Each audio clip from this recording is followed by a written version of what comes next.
વડોદરા રાષ્ટ્રીય નાટ્ય મહોત્સવ આ 19મી તારીખથી 22મી તારીખ સુધી વડોદરામાં થઈ રહ્યો છે। પારુલ યુનિવર્સિટી માધ્યમ છે।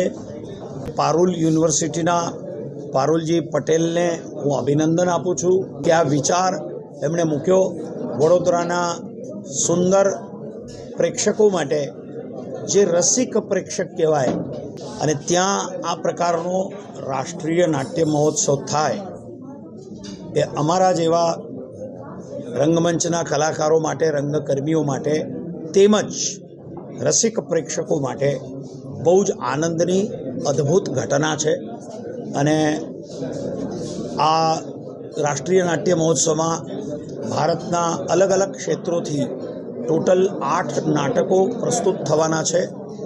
તો તમારા માધ્યમ દ્વારા હું દરેક વડોદરાવાસીને હું જરૂરથી કહીશ કે આ નાટ્ય મહોત્સવને અત્યંત ભારી સંખ્યા સાથે હાઉસફુલ થાય એ રીતે પ્રતિસાદ આપજો, કારણ કે આ બધા નાટકો પાછા તમારી સમક્ષ આવશે અને તમે ક્યારે જોશો એ ખબર નથી।